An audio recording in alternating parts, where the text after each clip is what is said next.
Good morning, everybody. Rise and shine, ready or not, let's do this. This is a ridiculously early morning webinar to get your day started off right, whether you're ready for it or not. There's a little bit of mindset, a little bit of business sense, something to get your MLM, network marketing, small business, brick and mortar, online or off, up and running like a well-oiled machine.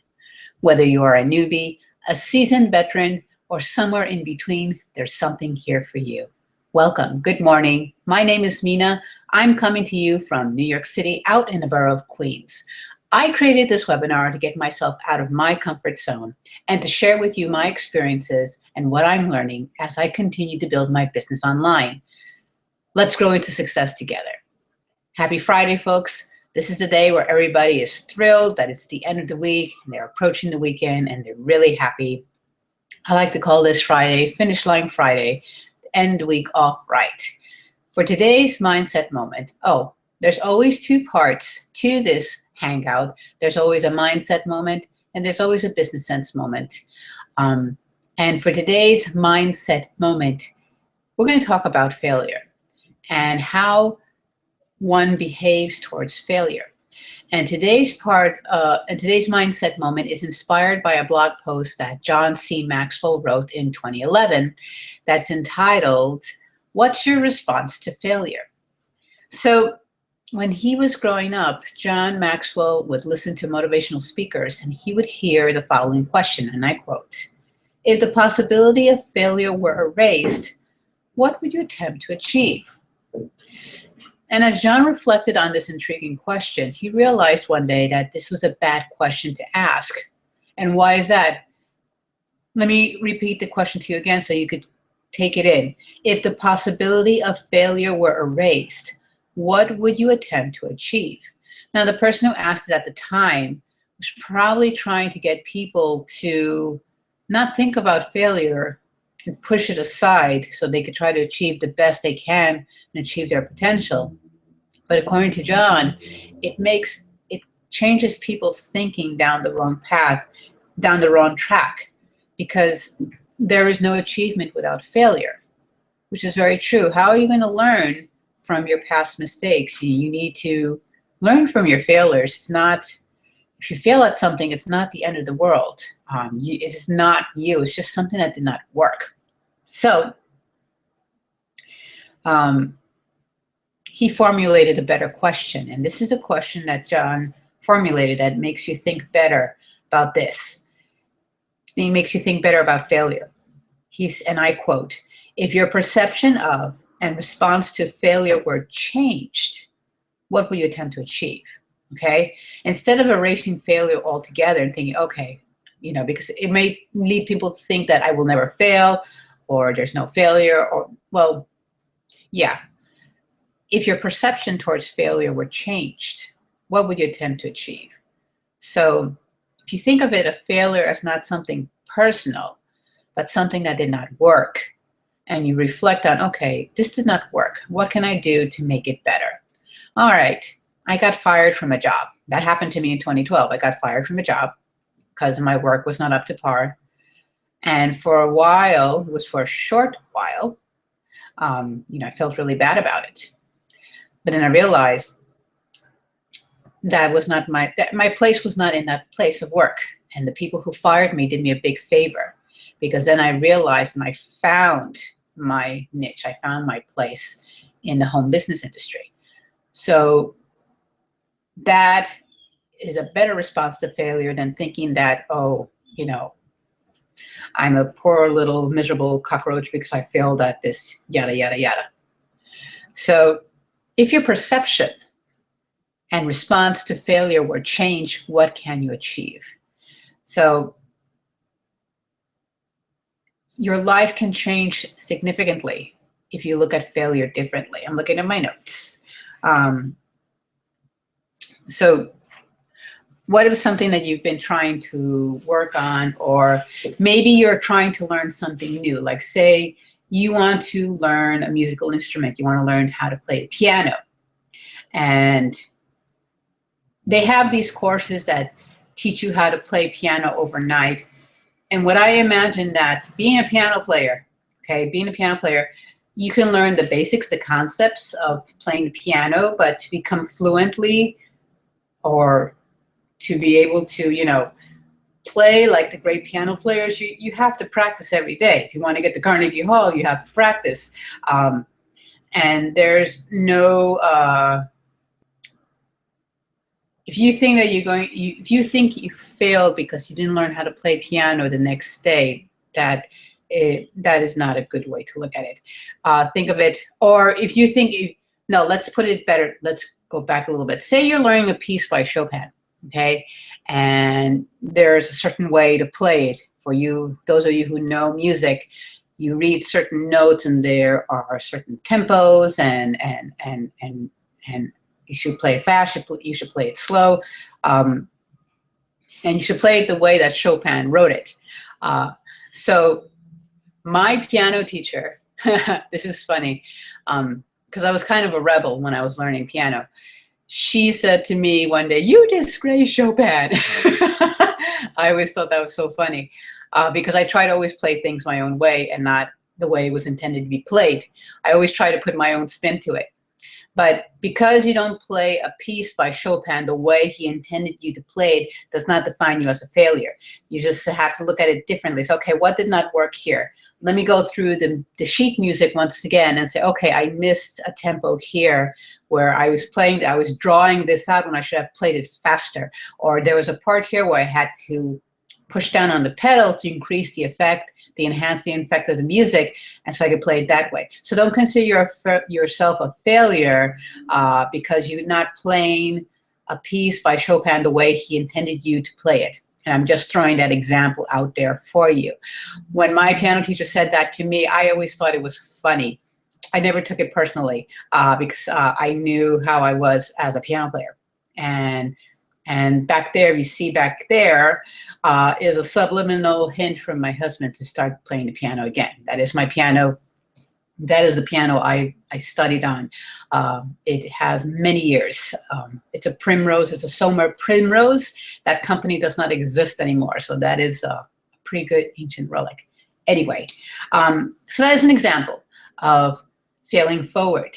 And John Maxwell says that we all have the potential to overcome any mistakes, any hiccups, any failures along the way, just as long as we are willing to look at failure differently. There are different ways you can behave towards your circumstances, towards failure. And I learned from one of my mentors that you can either react to your circumstances of failure or you can respond to them. And John Maxwell has created two lists that I can associate what I learned from my mentor. And one list is failing backward, and there's another list of failing forward. You want to focus on failing forward. So I'm going to read the verses, failing backward, failing forward, and I want you to think about any past situation that you failed at something and how you reacted to it and how you can respond to it the next time. Oh, let me go back just a little bit. When you react to your circumstances, you are allowing your circumstances to control you. But when you respond to your circumstances and when you respond to your failure, you are taking control of the situation and you are deciding what next step you should take forward. So let me read these lists to you and you will reflect on something that happened in your past or something that is challenging you right now, that you may consider failure. Never consider yourself a failure. Think of it as something did not work and you just got to take a step back, breathe, and look at the situation and see what you can do better. So here's a failing backward approach to something that happened in your life. Blaming others. That's a failing backward approach. If you feel that you want to blame everybody and not realize, well, maybe there's something I did not do right. Failing forward is taking responsibility, okay? Failing backward is blaming others, but failing forward is taking responsibility for your actions, and that is a true mark of a leader. It's like, okay, I blew it here, I screwed up, I'm taking responsibility, let me try to fix this, okay? Failing backwards is repeating the same mistake. If you know that this one thing doesn't work, it It does not work to beat a dead horse. That's failing backwards. But failing forward is learning from each mistake. Okay? Failing backwards is never expecting to fail. Failure is a part of life. That is the only way we can grow. But failing forward is knowing failure is part of the process. You go out to start your own business, to start a brand new project. There will be hiccups along the way. There will be things that don't work. Failure is part of the process. Remember to change your approach, your thinking about failure. Failing backward is expecting to continually fail, and that's what holds a lot of people back, that fear of failure or that they're going to always fail, have that mindset. That's failing backward. But failing forward is to maintain a positive attitude no matter what. Okay, I'm branching out and starting this new business. Yes, I understand there are going to be obstacles and challenges along the way and things are not going to work, but I'm going to maintain a positive attitude because I know this is going to work. I know my business is going to work, and I know that I will be in a better place tomorrow than I am today. Keep a positive attitude. Failing backwards is accepting tradition blindly. Accepting always and knowing, thinking that you're still living in the past when we're living in a brand new technology charged future. Failing forward is challenging outdated assumptions. So there's something that used to work but no longer works now because of the different circumstances or the different environment, and you can challenge those outdated assumptions and say, well, let's try this different approach and try something better. Going back to the example I provided where you can learn piano overnight, I'm sure you can. You can learn the basics of it overnight. And there are people who are very quick learners, who are very visual learners, and and they get at it and they can belt out a song most likely overnight. So challenging outdated assumptions, okay? And I'm certain there are shortcuts to playing by ear versus learning to read music. I don't know if that's a good example or not, but I'm just throwing it out there. If you have a better example, leave it in the comments below. Failing backwards, being limited by past mistakes. If you have that fear because you've had a past failure, if you made a mistake that was traumatizing to you and you just felt mortified and now you don't want to venture out of your comfort zone, that is failing backwards. But failing forward is taking new risks, being able to just, okay, I'm going to take that new step forward and try something new, and, and I'm just going to enjoy it and learn along the way, failing forwards. Failing backwards, thinking I am a failure. You are never a failure, okay? Something did not work. You need to take a step back, breathe, and reassess the situation and not let it control you. Respond to it. Control your situations. Failings forward, believing something didn't work and seeing where you need to tweak along the way. Failing backwards is quitting, but failing forward is persevering. So that is something to think about, the differences between failing backward and failing forward. You always want to fail forward. And you always have this replay to come back and listen to these examples of failing backward, failing forward. And I will also leave the blog post of John Maxwell in the description bar below so that you can go and look at that and other great articles of John C. Maxwell. So here is one more challenge that John issues. And it's to think about, and I had said it at the start when I read these two lists to you, is to think about a time where things didn't go as planned. And how did you behave towards that situation? Did you respond to it? Did you react to it? And what John Maxwell says here, and I totally agree, and I quote, "No matter how difficult your problems were, the key to overcoming them doesn't lie in changing your circumstances. It's in changing yourself." It's interesting because there's a question out there and says, if you can go back and look back, if you could travel back in time, what would you change of your life? What can you change? What could you better? And if I were asked that question, I wouldn't change anything. I would change nothing. I believe that what I've gone through in life has made me the person I am today. And I will go through it again, and probably I would go through them again. And I think I would, because now knowing what I know now, I would respond differently, but I wouldn't change a thing. I don't regret anything I've done, even the mistakes, because they've served as stepping stones to growth. So it's all a learning process. The key to overcoming your challenges, your problems, does not rely in changing your circumstances. It relies on changing yourself and your approach to failure and your mindset and your thought patterns about failure. Think of it as a time to grow, time to look at what happened and realize what you could have done better. So remember, you are never a failure. Always reassess and learn from your mistakes and move forward, fail forward and grow. Okay? So, and John Maxwell says it, from this moment on, make a commitment to do whatever it takes to fail forward. So that is the mindset moment of this hangout. And now we're going to move over into the business sense moment. And it's 9 things rich people do every day. And you probably think, oh, Mina, I'm not rich. Well, you can be. Don't we all want to be rich? Now, you can be rich in different things. You can be rich money-wise. You can be rich intelligence-wise, happiness-wise. But, of course, money never hurts. But,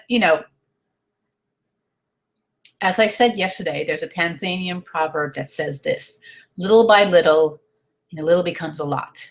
You do these things little by little each and every day, and before you realize it, your circumstances have improved greatly. So let's work on the little by little baby steps. So these are the 9 things that rich people do every day. And it's an article by entrepreneur.com. And I'll also leave that link below so that you can explore this article, more great articles by entrepreneur.com. The first thing that rich people do every day is that they always keep their goals in sight. They have their goals. This is what I reached today. My goals for today, my goals for the week, my goals for the month, my goals for 6 months, my goals for the year. They always keep their goals in sight. And this article does a comparison between rich people and poor people. Rich people always keep their goals in sight. I focus on my goals every day. And the rich people who agree, 62% rich people agree, and 6% poor people agree. They say here, not only do wealthy people set annual and monthly goals, 67% of these people put their goals in writing. Write it down. Keep a journal with you. Write it down in your book, your diary, and keep looking at them. Write them down. When you write something down, it brings it more to fruition. Okay? A wish is not a goal. A goal is only a goal if it has 2 things. It must be achievable, and there's a physical action you can take to pursue it. So that defines a goal. Say that, let's go back to the piano example. My goal is to play 10 minutes of piano today. It's achievable. I can put aside 10 minutes today to play piano, to do some exercises, just 10 minutes. It's achievable, and there's a physical action I can take to pursue it. And now I've announced it, and now I'm going to play 10 minutes of piano. Perhaps I'll videotape myself. I'll film myself doing it. Okay. Number 2 of the 9 things that rich people do every day, is they know what needs to be done today. They maintain a daily to-do list. 81% of rich people agree. 19% of poor people agree. And not only do the wealthy keep to-do lists, 60% of them complete 70% of more of those listed tasks each day. So you have your to-do lists, and if you complete 70% of your to-do list, then you're up there with the rich people. So they keep a to-do list. They know what needs to be done today. They don't watch TV. Rich people don't watch TV. A lot of people don't. Rich people don't. They watch TV 1 hour or less per day. So TV can be a big time eater, especially those soap operas, it's a big time eater, big brain cell eater. Rich people who agree, 67%, they don't watch TV. My husband and I got rid of our TV a long time ago. We do watch YouTube, but we also control that. Only 6% of the wealthy watch reality shows compared to 78% of the poor. This article says here, the wealthy are not avoiding watching TV because they have some superior human discipline or willpower. They just don't think about watching much TV because they're engaged in some other habitual daily behavior. They read. So they don't watch TV. Instead of watching TV, they're reading. And that goes for number 4. Rich people, they read, but not just for fun. They read self-development books, things like The 4-Hour Work Week or The 7 Habits of Highly Effective People by Stephen Covey. They read self-development books from Napoleon Hill, Anthony Robbins. So people, they love reading. And the percentage between the rich and the poor, 86% of the rich people who love to read is 86%, and the poor people who agree is 26%.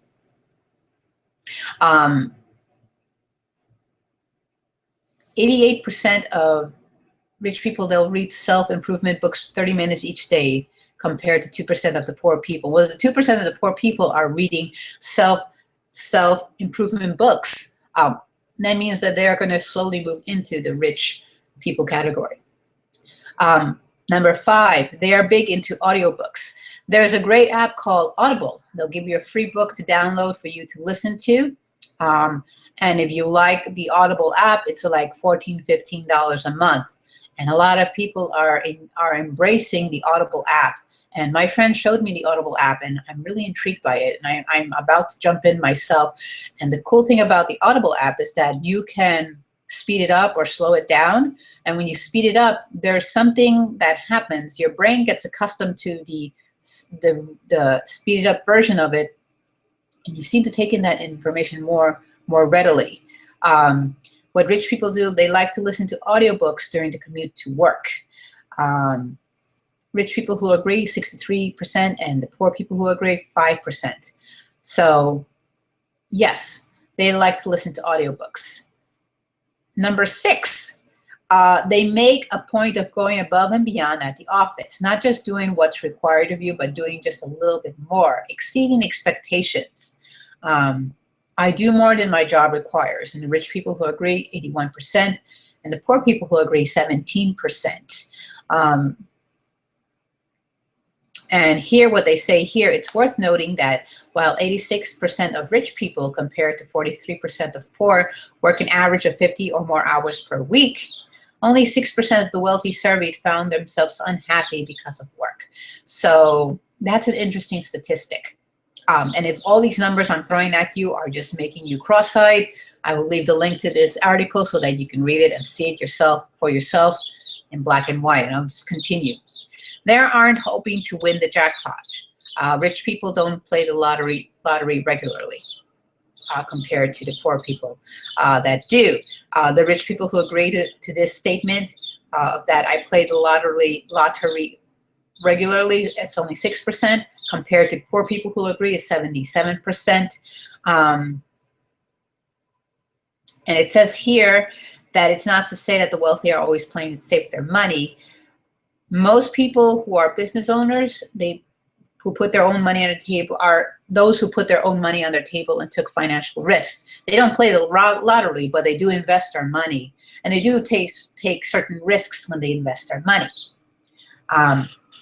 People like this aren't afraid to take risks, okay? They watch their waistline. That's number 8. Rich people, what rich people do differently each day. And number 8 is that they watch their waistline. They watch what they eat. They are cautious of what they put into their body. So they watch their waistline. They count their calories every day.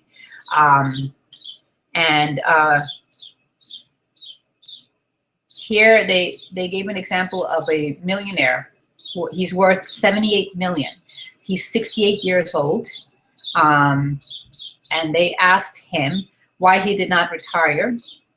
And he looked, and the response from this millionaire was like, what? He said, I've been exercising for the past 45 years and watching what I eat, and I'm going to quote him, because I knew the end of my career would be my biggest earning years. And